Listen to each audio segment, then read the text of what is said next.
侯正彪。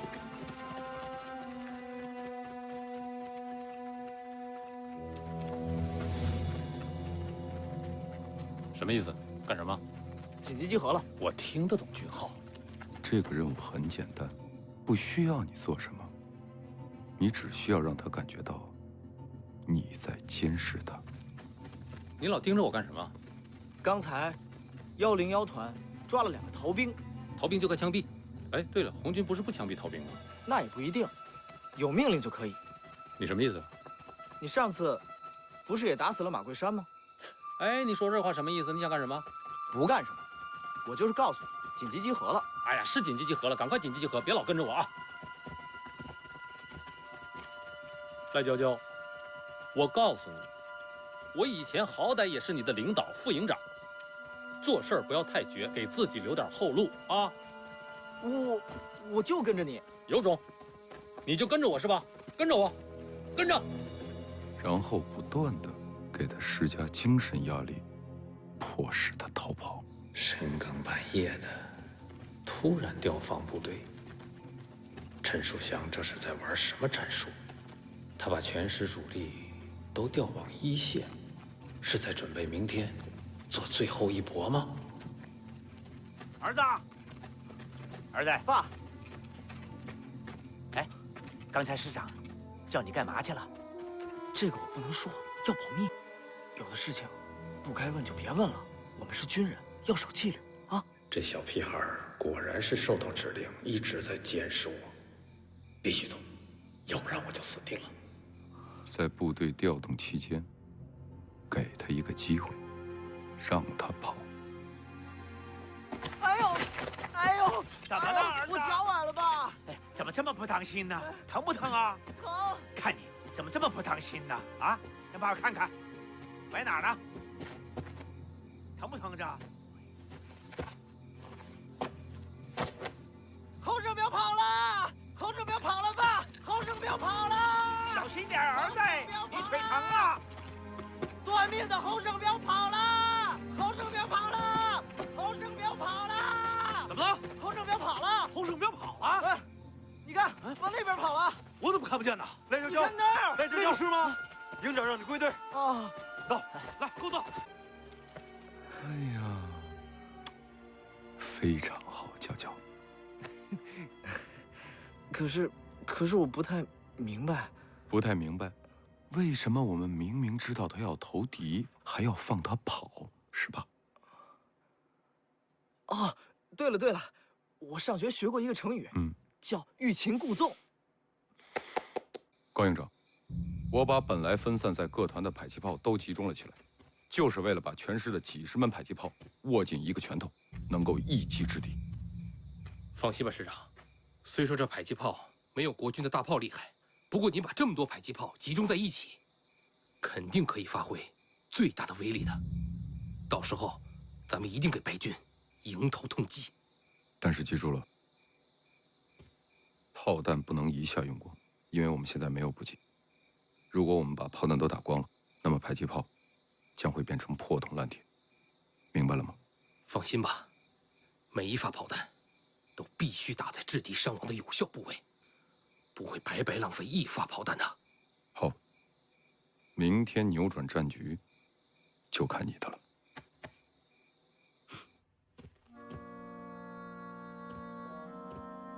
军座，军座，有个紧急情报。什么情报？有个红军来向我们投诚。一个俘虏也值得你深更半夜的把我叫下来吗？他说有重要军情要向军座报告。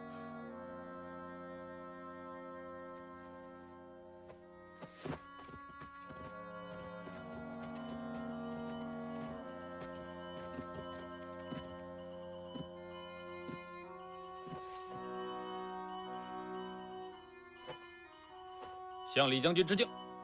哼，真是道义有道，明明是共，敢对我行军礼，简直是亵渎军威。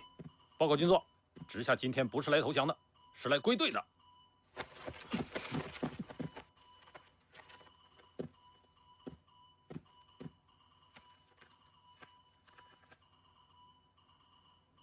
第19路军中校。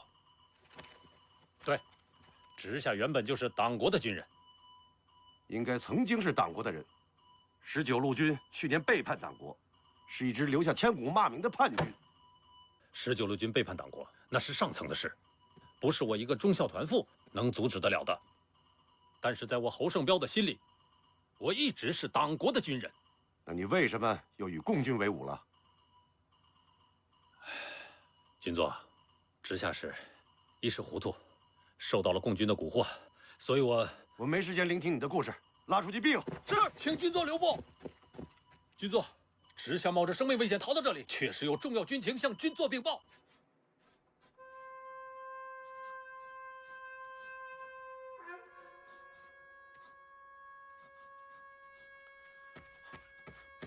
报告，师长。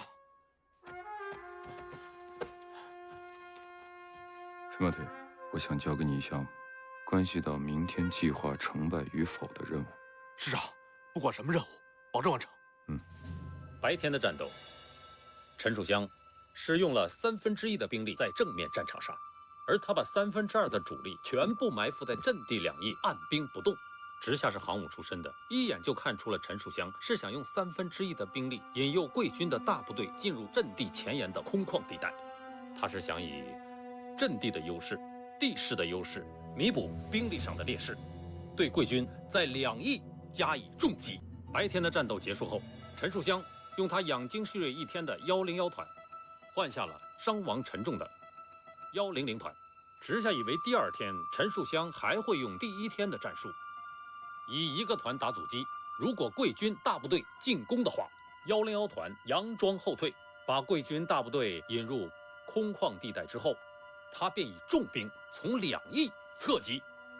各团各营，把所有党旗和军旗都拿出来，把主阵地给我插满。你这是要给李云杰玩迷魂阵？哎呀，老苏啊别打岔，这刚开始说。 2个小时之前，咱们那次紧急集合，还有100团和102团，在阵地上这么一转悠，就是一场戏。观众只有一个，就是那个从19路军投诚过来的侯胜彪。你让他临阵脱逃，那是你设的局。嘿。 明白了，将干到数。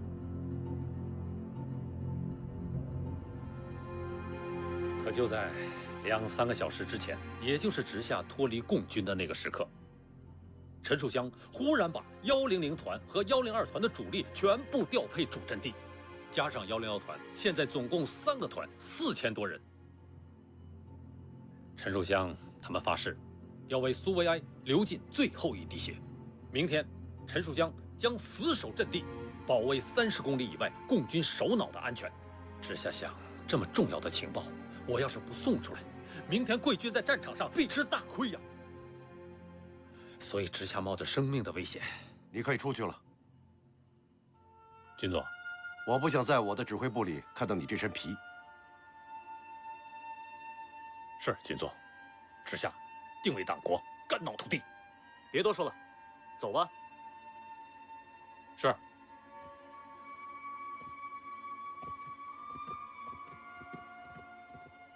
天亮之前，所有部队撤离主阵地，但是一定要记住，要有序撤离，别弄出动静来。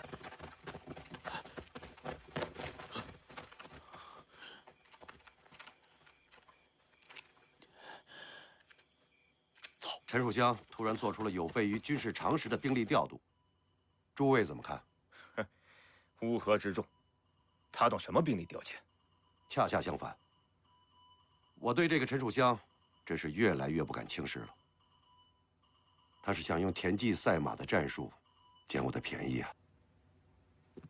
原计划，明日作为先锋的第15师，立刻后撤，腾出营地，把全师所有大小口径的火炮，根据射程大小。 全部推到前沿阵地，并备足弹药。明日首战，要以泰山压顶之势，给集中在阵地上的4000共军以毁灭性的打击。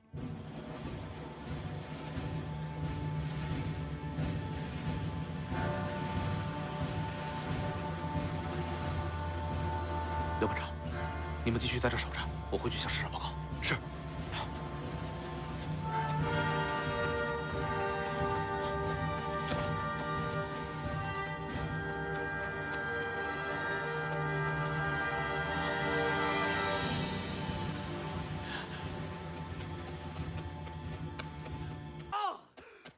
师长，哎，怎么样？别着急，说不出来话，我问你点头就行了啊。敌人已经开始重新调动兵力了，对吗？他把步兵往后撤，把炮兵往前推了，对吗？对，跟师长想的一样。前沿已经布满了27军的大炮，好极了！100团团长还未到，你们团直线后撤2000米，藏在都庞岭山脚下。敌人如果进入射击范畴，马上开火。但是记住，没有我的命令，不许出击。是。101团团长蔡忠到。你们团撤离主阵地之后，占领又一阵地，但是必须记住，等到100团与敌人交火之后，你们才能开火。是。102团代理团长苏大清到。你们团可是块好钢，好钢不能用在刀背上，我要用在刀刃上。明天，我要敲残27军一条腿，我要让他在仙子脚下再待一天，保证完成任务。左翼阵地是他们的必经之路，你必须给我保证，绝对不放过任何一个敌人过去。韩团长的100团让你放100个心，我们102团再让你多放2颗心。我要的就是你这句话。全力动员，撤离阵地。撤！快点，快点！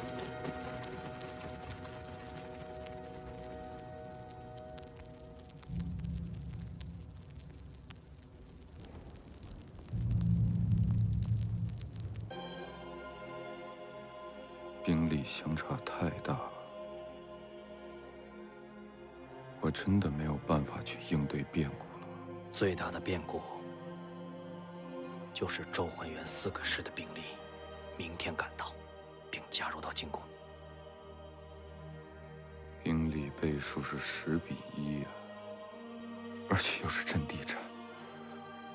世界战争史上都没有获胜的先例。我觉得咱们红34师也很难创造奇迹。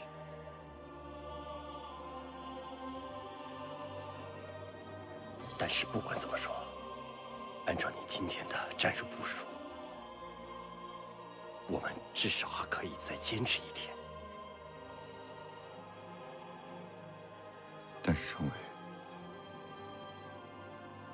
你我心里头都清楚，1天远远不够呀。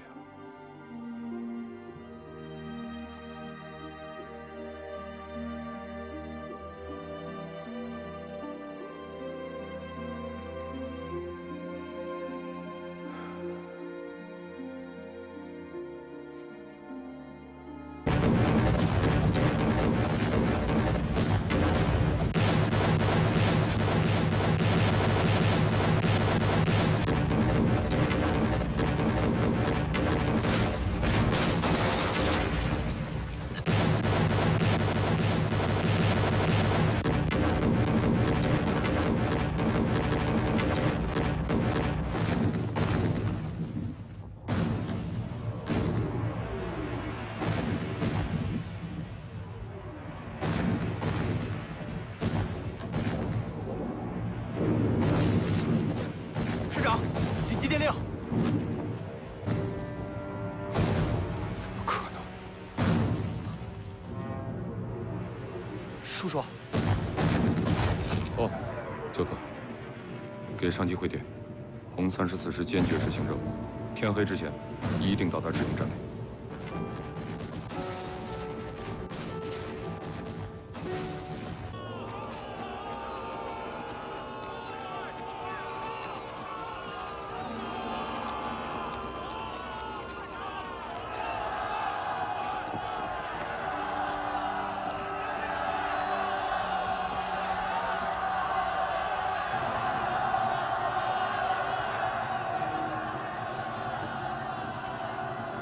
对呀。报告，报告师长，没有发现一具红军的尸体。军座，经过我们长达40分钟的猛烈炮击，共军已经完全丧失战斗力。我第15师不费一枪一弹，就全线占领了敌方阵地。果然中计了。命令李鹤年1秒钟也不要犹豫，撤，快撤呀！一发中田，一发中田！预备，预备，放！赶快撤！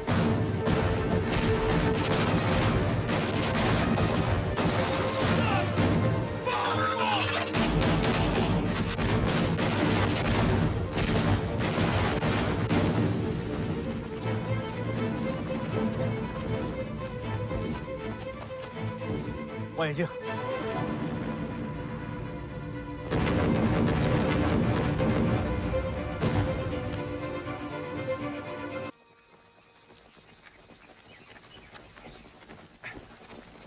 师长，老程！哎呦！属下，咱哥俩同桌。必须同桌。属下，你这招蒋干盗书的妙计啊，真是太经典了！这一下就打败了凌云杰的一个师啊！当年朱总司令就夸你是军中赵子龙，我觉得你不但有子龙之勇，更有孔明之谋啊！有你这样的指挥员，咱们红34师绝对能够完成断后任务。不，我跟你说，我的大政委，啊你可不能这么说话啊！咱们34师可是一个拳头，你这光碰我了，这群战士们往哪搁啊？是不是？我跟你说，政委啊，这趟真是马克思保佑。但是往后的日子，咱可能没有这么好的运气了。咱们34师更得把这个拳头攥紧了。我明白。现在敌人40万大军，从东南北3个方向向湘江合围，而西面又有天然屏障湘江的阻隔，到底能不能突破这铜墙铁壁般的包围？咱们都在为党中央的安全捏着一把汗呢。根据上级传来的战况，红1、红3、红8、红9，各个军团在各自的位置上坚决地阻击敌人，浴血奋战。也就是说，现在全军上下只有一个决心，不惜任何代价，不惜任何牺牲，一定要保住党中央，还有红星纵队安全渡过湘江。湘江之战将会是咱们党中央生死存亡的一道分水岭。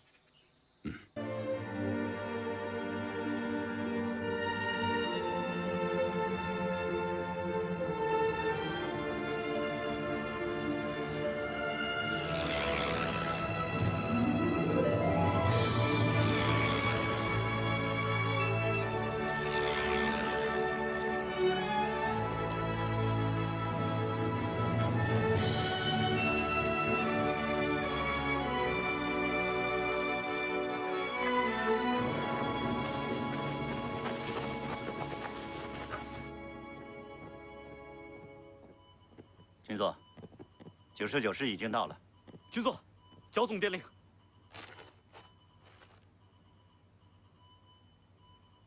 怎么可能？怎么了？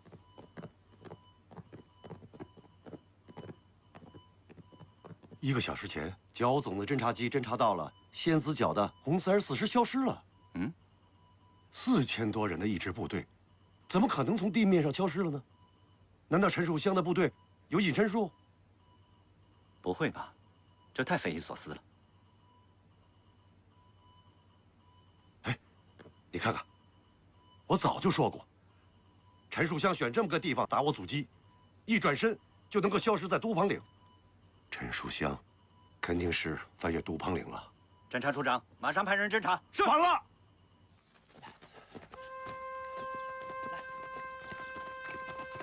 政委，咱们现在已经一口气跑了4个多小时的山路了战士们都累够呛了我看不如这样我们找个地方喘口气儿，好，歇一觉，然后咱们师部的这些领导呢，也开一个小会，统一一下下一步的作战计划。好，4号员到，陈浩原地休息。是。歇会儿，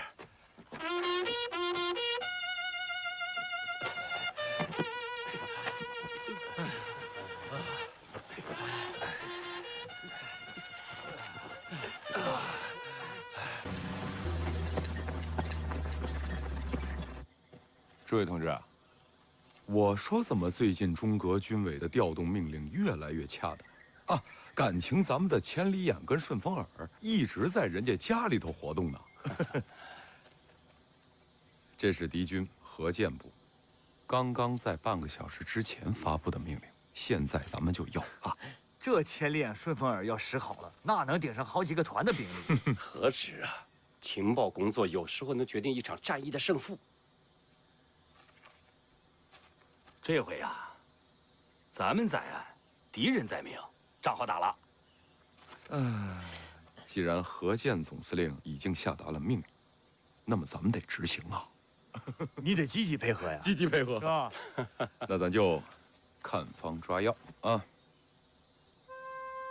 这里是文市，目前咱们的红星纵队正滞留于此。那么这儿是水车，从文市到达水车只有7公里，咱们还是老样子啊！100团先行，你们在水车的东边和北边构筑防御工事。我把师部直属的迫击炮营交给你们了。啊？哟，行啊，又占便宜了，谢谢师长。101团和102团，在文市和水车中间，利用有利地形，构筑3道防御工事。2位团长一定记住，这7公里可是党中央的生死线，但是我们要让这7公里变成敌人跨不过去的万丈深渊。我让他记一辈子这7公里。明白。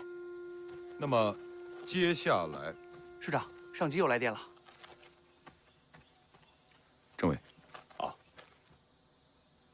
行，我先向大家通报一下最新的战场态势。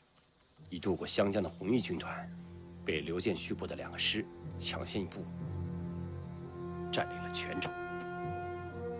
红一军团现在距泉州约16公里处的绝山、角山部一线构筑防御阵地。红3军团第4师则控制着界首，从界首至绝山之间约30公里，这狭长的30公里，将是我数万红军西渡湘江的唯一通道。第15军将从南面进攻界首，与湘军形成南北夹击之势。咱们的红4师凶多吉少。红3军团第5师则在新围附近阻击贵军第7军，护卫红军的左翼通道。同志们，现在党中央的身后只剩下咱们红34师一支野战部队，我们的作战任务是要阻击中央军周混元部，还有湘军李应杰部。对于党中央的追击，我们要不惜任何代价掩护红星纵队安全渡过湘江，同时也要掩护第8、第9军团向湘江渡口转移。今夜，敌我双方都在调兵布阵，那么到了明天，可能迎接咱们的是你死我活的血战。咱们的中央纵队28日，也就是明天拂晓从文市出发，那么到达湘江至少需要3天的时间。咱们的每一名指战员都要清醒。党中央身后现在只有红34师了，所以无论前面遇到多么大的困难，我们一定要咬紧牙关，确保党中央能够渡过湘江。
望远镜。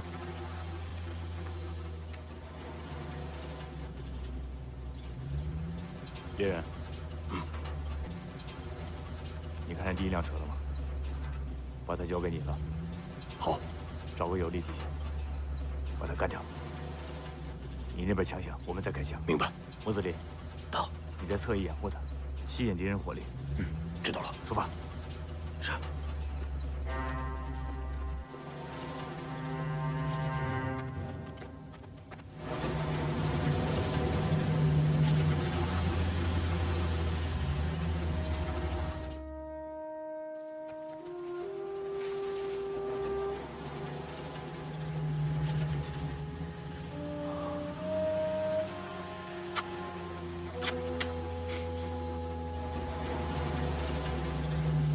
准备，准备。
师长，国军也不经打，102团已经解决战斗了。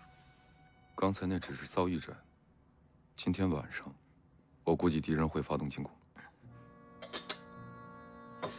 国民党军一向不善夜战，要进攻也得明天了吧？不会，我们身后7公里就是红星纵队，也是他们的攻击目标。李云杰会求速胜。那你看我们团要不要再往前推一推？这样也好给苏大清更有力的支援。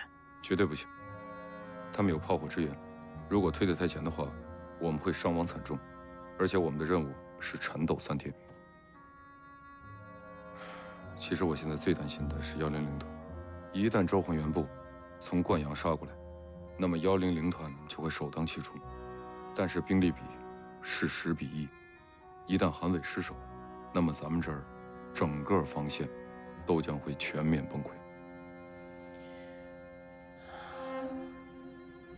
双拳难敌四面弓啊，恐怕咱们还得做最坏的打算。红三军团第6师，情报上通报，该师在水车阵地上打了3天3夜，已经是一支基本上丧失战斗力的残军了。而你们败退回来报告说，共军阵地完好，火力强大，究竟是共军的火力强大，还是你们丧失了斗志？我只想问诸位一句：你们还算不算是党国军人？还有没有点军人的荣誉？军座，卑职认为刚才失利，是我们低估了当面之敌，在遇到顽强抵抗之时，确实有些猝不及防。卑职把部队撤下来，也是为了组织更好的进攻，想等到天亮以后。天亮之后，你是打算先睡个好觉，等天亮之后再发起进攻吗？啊，军座，卑职以为，共军擅长夜战，和共军打夜战，我们占不到便宜。我想，扬长避短。可中共首脑机关就在我们前方7公里的文市，他们随时都有可能从文市出发，向湘江推进。如果在这个时候我们能跨过这短短的7公里，那将是什么结果？我们就可以一举全歼中共首脑机关，党国大业就可以一举平定。作为党国军人，你们能坐视这种千载难逢的机会像梦一样的逝去吗？如果要等到明天，第一，中共首脑机关可能早就飞走了；第二，中共党军周辉元部已已经在积极地向文氏推进。如果等到明天，我们27军唯一能做的就是替周辉元打扫战场了。你们愿意吗？卑职明白了，卑职立刻回去编队，组织重新进攻。无论前方的部队是哪一支，卑职一定不顾一切向前推进。天亮之前，一定向文氏发起总攻。好，这才像个军人的气概嘛！我等你的捷报。是。走。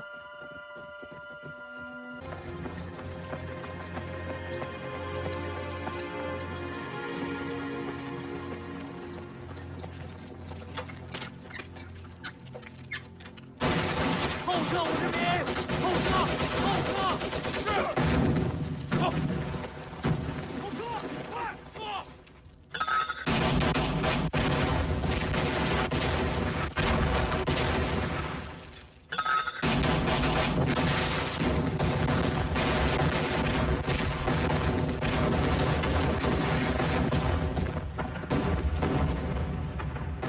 营长，团长，我带领一个排去干掉敌人的迫击炮，你在这指挥战斗。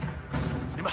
小营长，老宋，啊，你熟悉这里的地形，你应该留下来指挥。营长，跟我走。政委，我去。这是命令。政委，前方危险，注意安全。你怎么这么啰嗦？营长，走。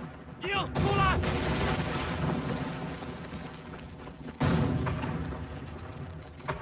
走。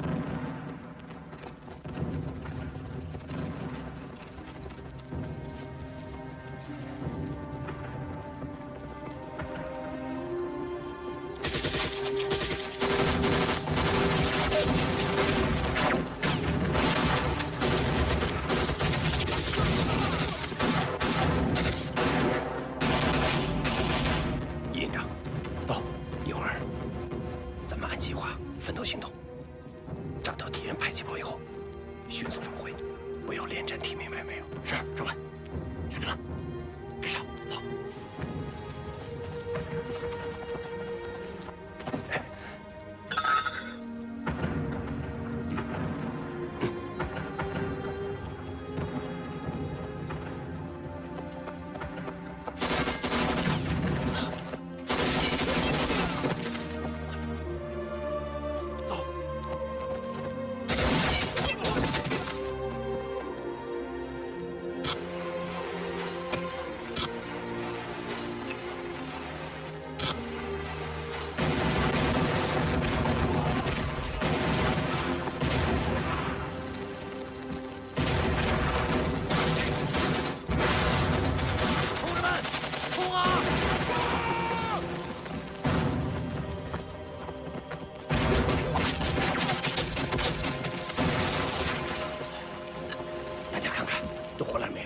政委，一营长还没回来。你说什么？一营长还没回来。跟我回去。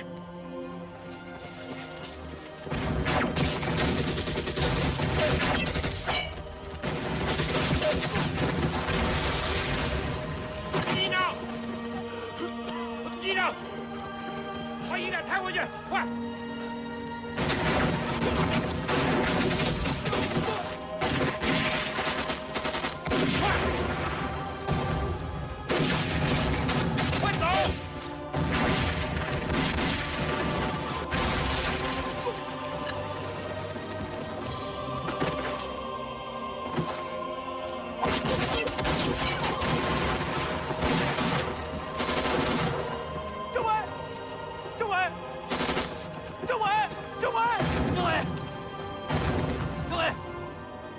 担架呢？快担架！政委，政委，政委！金泽，李必帆虽然亲自上阵，但几番进攻都……听枪声就能听出来，这支红34师真是魔鬼之旅。上层既然让我和他相遇，也只能是你死我活了。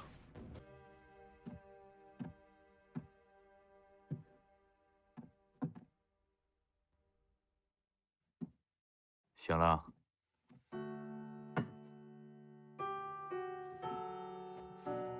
你说你我上回啊，是左胸中弹，离心脏啊就差那么几毫米。你这回中的是右边，在这跟我找平衡呢。你是不是想拿这个抹掉咱俩的恩怨呢？哎，哦，你说，咱俩要是真有个人恩怨，那就好了。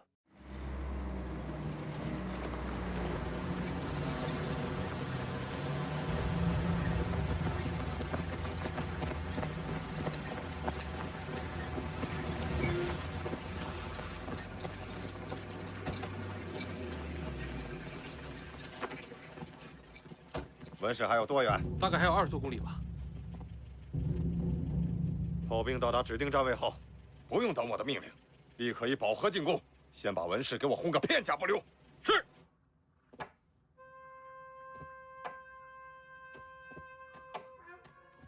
师长，哎，我跟你说，今天晚上102团阵地不会发生什么意外，但是等周混元部到了以后，我们将会面临东南2方面的夹击。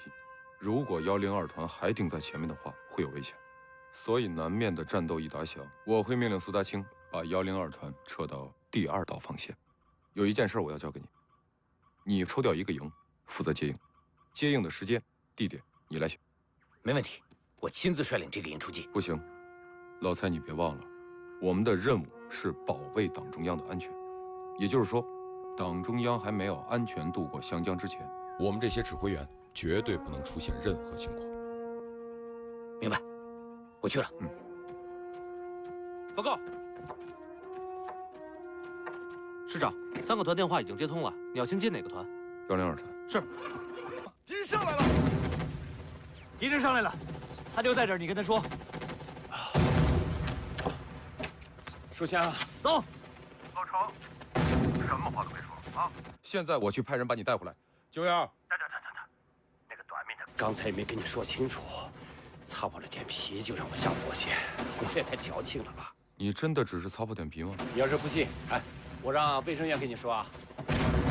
哎，就说是皮外伤。是。师长，政委他只是被子弹擦了一下，是皮外伤。书香，我听见了吧？流了点血，啥事也没有。加小心啊，老程。行，我跟你说一个情况。根据情报显示，周混元部拂晓之前会到达文氏。啊，也就是说，决定生死的3天3夜就要开始了。我们必须要以最灵活的战术和最坚韧的意志，才有可能坚持到最后。手下，你我有约定，见了马克思，你我同桌。有此所以。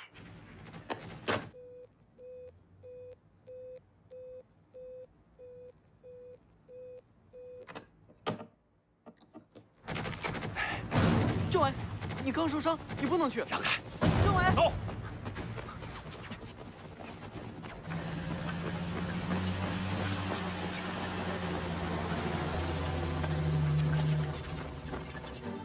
快跟上！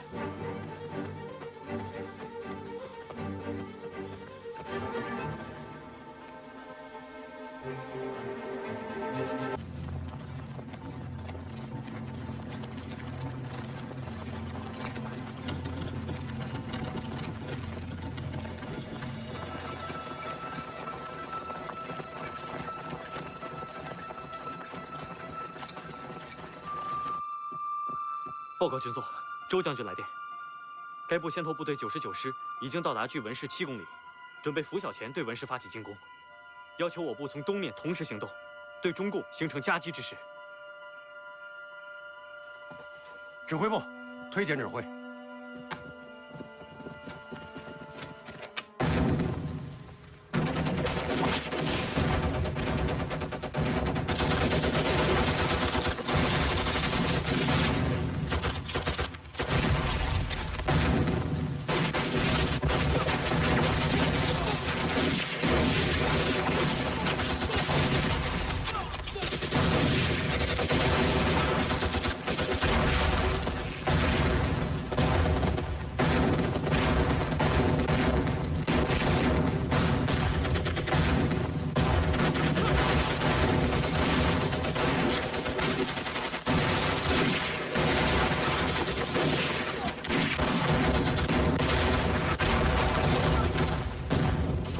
师长，军长让你马上去见他。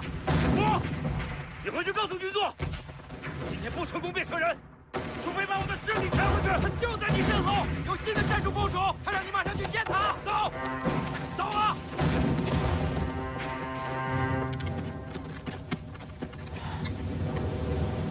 政委，前面就是敌人99师的炮兵阵地，我已经侦察清楚了，他们的补给物资都在那儿。太好了，高营长，到，立即开炮。是，放。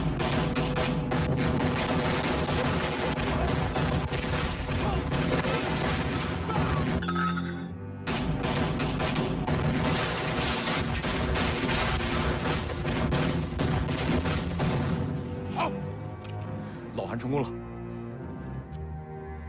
可现在的兵力已经是10比1了，接下来3天的阻击战将会更加惨烈。属相，多条枪多份力量，我请求到100团作战。你去吧，关键时刻师部都得上，去吧。是。红星纵队，赶快上路啊！而我红1、红3、红5、红8和红9各野战军正在各个方向与向湘江全力合围的几十万国民党大军浴血奋战，坚守着一条越来越窄的湘江生死通道。红34师在红星纵队身后的水车一线构筑起一道血肉屏障，顽强阻击着10倍于己的湘军李云杰部和中央军周浑元部对我红星纵队的灭尾跟踪。在这生死攸关之际，毛泽东审时度势，再次向中革军委提出建议，坚决扔掉坛坛罐罐，加快抢渡湘江的前进速度。毛泽东的建议得到了党中央绝大多数同志的支持。哎，院长，啊，这 S 光机可是我们红军医院唯一的一台，我们抬了1000多里路了都没扔，现在扔了太可惜了。就是啊，许霆同志，再贵重也没有人的生命贵重，也没有咱们的红色火种贵重。这是党中央的命令，服从吧。加速前进！走。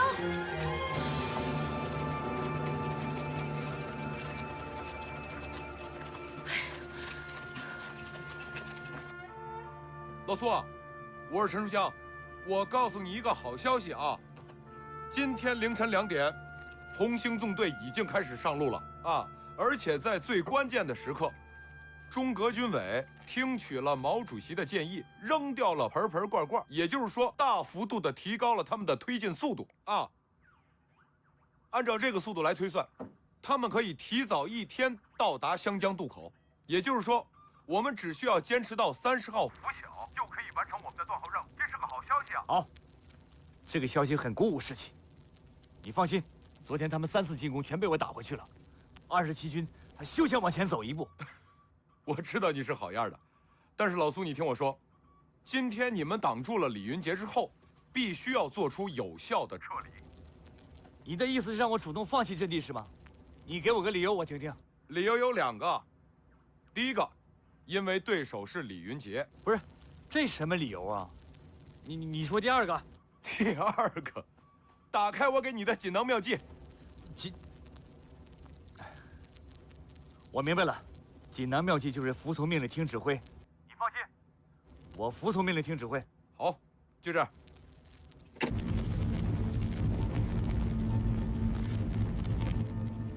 老韩，你们拂晓前的战术用得好啊！这样一来，这条通往文市的唯一大路就瘫痪了，相当于给咱们市增加了1个团的兵力。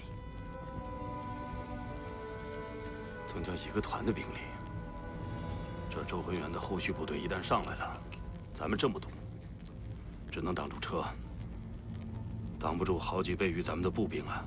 所以我们现在这个地形很有优势，接下来就是跟敌人比战斗意志和勇气了。100团正面面对的是中央军的精锐，一旦敌人突破了韩伟的防线，就会追击上红星纵队。如果这样，我们34师的断后任务也将功亏一篑。但你还是用一个团去阻击更强的周浑元，想必一定还有解吧？我那是没有办法的办法，我唯一可以利用的就是一个地形因素。你清楚，我已经把全师的迫击炮营都交给了韩伟，就是为了让他在关键时刻给予周浑元部的车队致命一击。只有这样，才能稍微的延缓敌军攻击文氏。但是兵力悬殊太大，我们挡住一次，能挡住第二次吗？所以打持久战根本不可能。那你这么说，咱们这边打好了，可以有效的策应韩伟。这正是我要跟你说的。明白。101团一定保证完成任务，有效策应100团。知我者老财也。接下来看你的了。那我走了。好。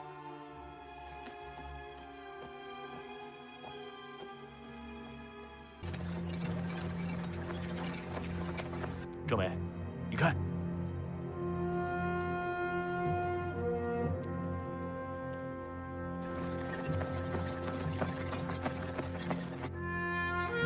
同志们稳住啊！把敌人放到50米以内之后，再开枪。准备战斗。是。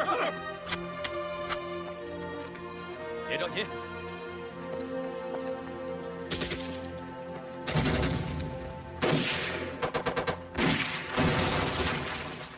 打！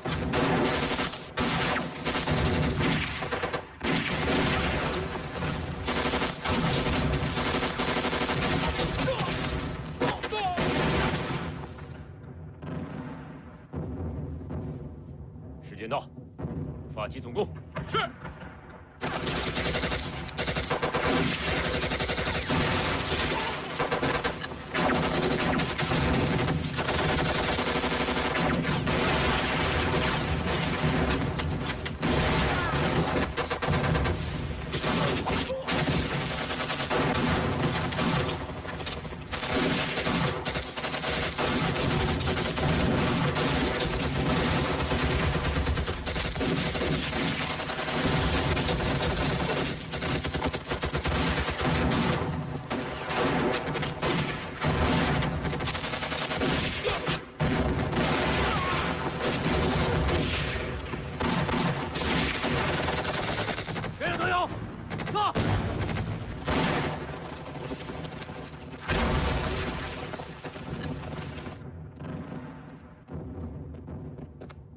报告师长，我军已经突破红军的第1道防线。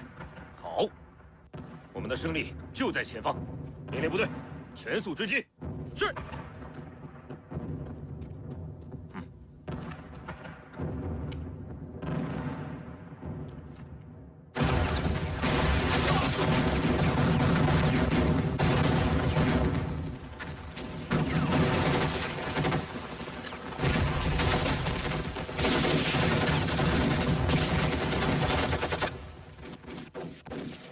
敌人上来了，等我命令，放近了再打。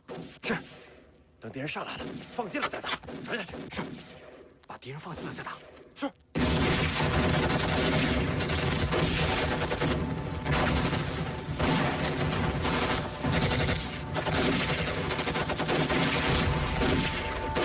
准备，放。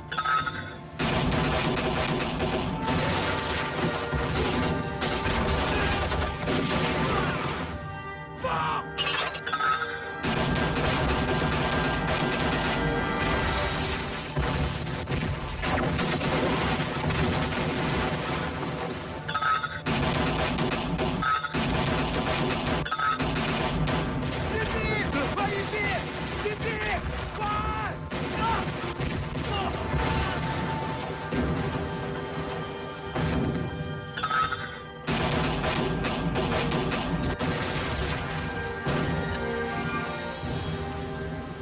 从现在开始，我陈树湘已经不需要任何警卫人员保护了，除了报员之外，所有人到一线部队去，上阵杀敌。是。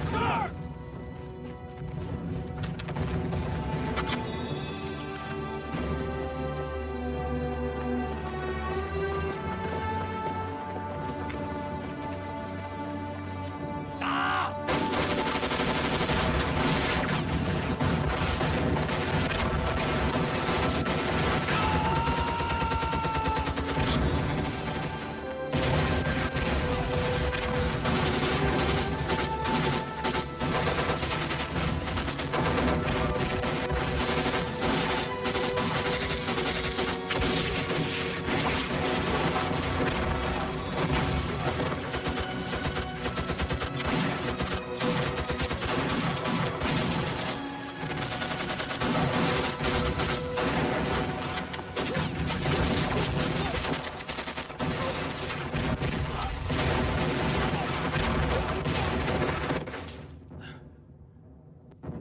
令全师立刻后撤。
你们看看，这是我们侦察机拍到的照片。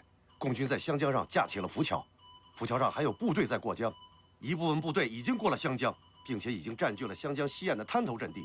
前2天还来去不定的草协共军，已经用南北2线构筑的阻击阵地，形成了一个长廊式的通道。尤其在南面，湘江上重要渡口界首的掩护阵地显然已经被共军巩固，而在北面，泉州附近的阻击线也清晰可见。这就是中共核心的机关纵队才刚刚到达石塘一带，26公里。他们1天才走了26公里，还有机会。只要我们党国军队能够合力擒获中共机关纵队的首脑，我们还有全胜的机会。党国此役还大有希望。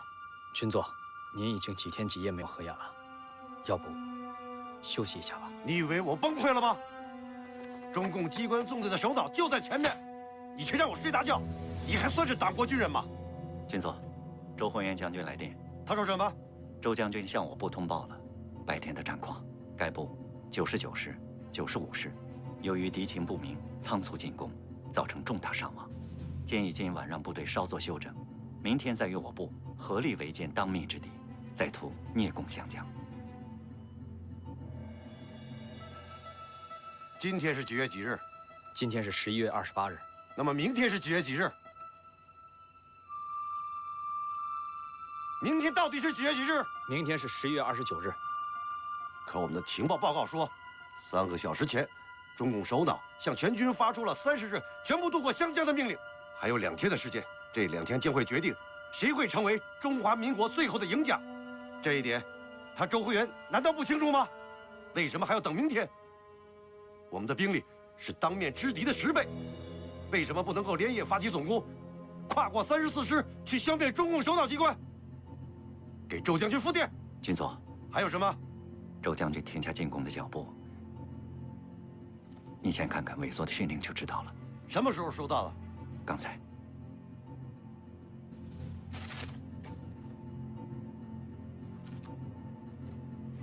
你来念吧。这不妥吧？没关系，我就是让天下人都来听听，委座是怎么训斥那个通共误国的白崇禧的。念，所有人都必须给我仔细聆听。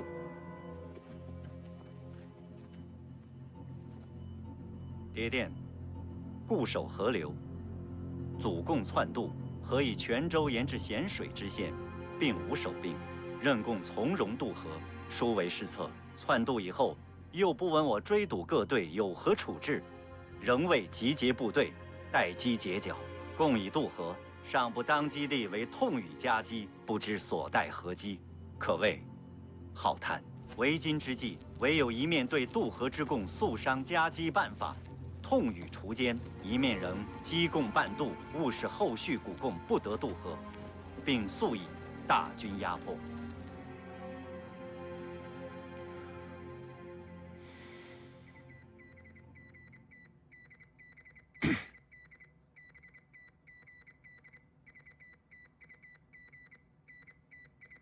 今日之战呢，我们损失了包括100团政委范世英在内的986名执战员。我知道大家心里头都很难受，我也是。但是今日之战，我们也有效地消耗了敌人，同时也让敌人对我的兵力部署产生了疑惑。尤其是军团的援军到了之后，让敌人摸不清我们的虚实。所以我预料周混元部今天晚上不会发动攻击了。周混元部停下了脚步，李云杰部也势必跟他同步。所以今夜无战事，但是明天我们可能会面对更加惨烈的战斗。目前的情况，大家心里面都很清楚。我们红34师还剩下不到4000人，我们将面对的是多于我们10倍兵力的敌人。那么我们红34师能否完成断后任务，将考验每一位执战员的信念以及意志。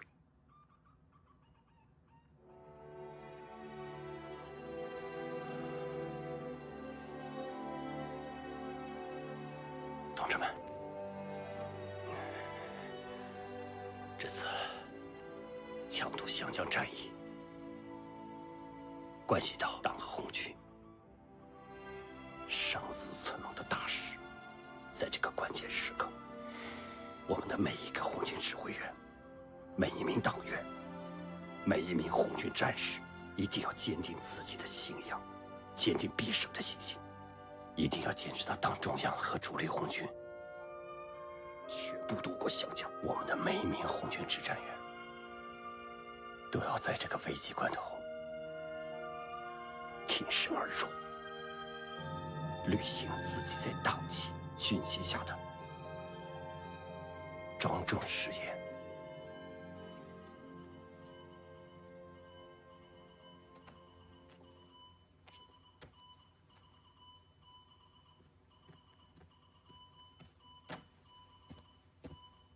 请坐。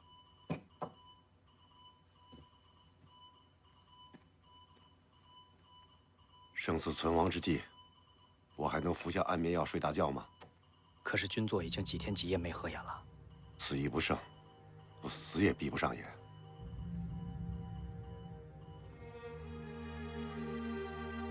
我宣誓，我宣誓，我自愿加入中国共产党。我自愿加入中国共产党，实行革命，努力工作。实行革命，努力工作。服从组织，遵守纪律。服从组织，遵守纪律。严守秘密，牺牲个人。严守秘密，牺牲个人。永不叛党，永不叛党。宣誓人：程翠玲。李在福。宣誓毕。同志们，我代表市党委欢迎你们。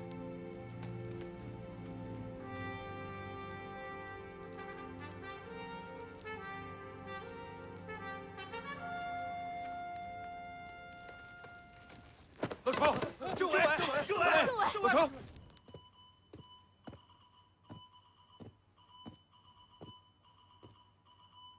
军座，李晨为您做了碗面，趁热吃了吧。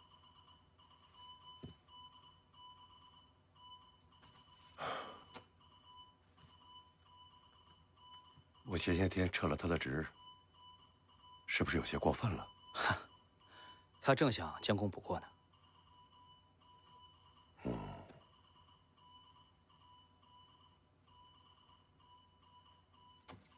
我还真是有些饿了。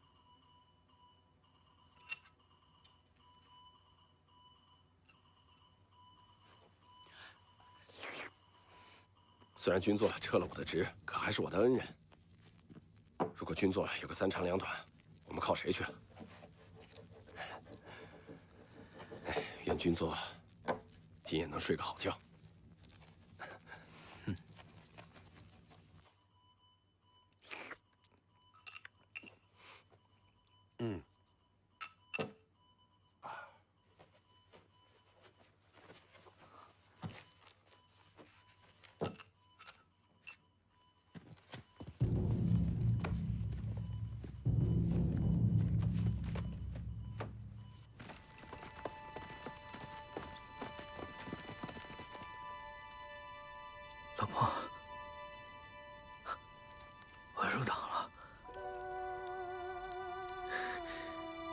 高兴吗？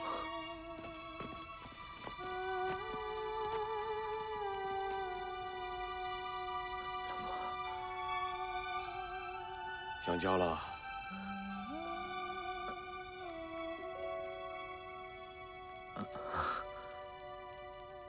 离家1个多月了，真有点想。我也想。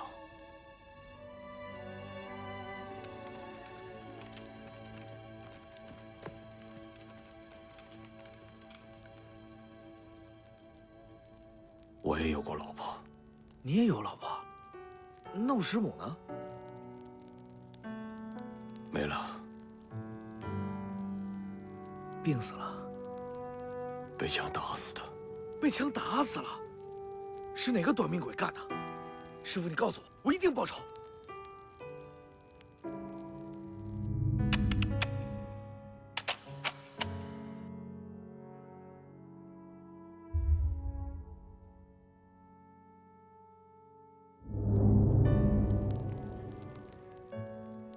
我。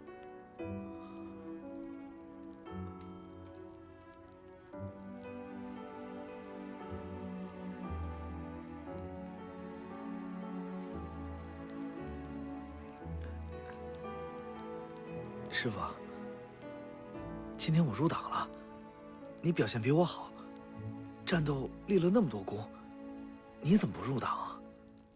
哼，我入过了。你入过了？国民党。别瞎说，师傅，这可不是闹着玩的。